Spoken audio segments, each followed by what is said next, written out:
Asalaamu calaykum waraxmatullaahi wabarakaatu.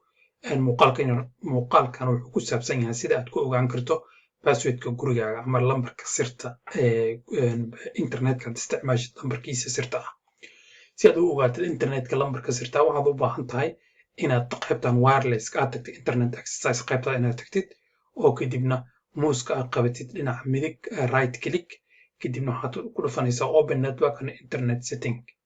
Marka inta aad ku dhufatid kadib waxaa kuu soo baxaayo shaashadan kadibna mataqaana maaragtay shaashadan sidaad u jeedid waxaad ku dhufanaysaa halkan network and sharing center. Network and sharing center markaad ku dhufatid waxaa kuu soo baxaayo shaashadan kale aad ka dareemaysid in connectionka internetkaaga uu halkaas yahay oo maaragtay access typeka internetka wax dhan muuqaal noocan oo kaleeta ku soo baxaayo.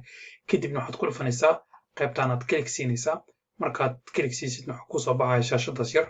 kadibna waxaad ku dhufanaysaa qaybtan wireless and process aad ku dhufanaysaa properties kadibna waxaad ku dhufanaysaa si aad u ogaato internetka gurigaagana waxaa u baahan tahay inaad security ku dhufatid.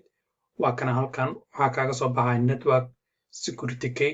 Si aad u aragtid passwordka halkan ku jiro lambarka sirta waxaad ku dhufanaysaa show characters.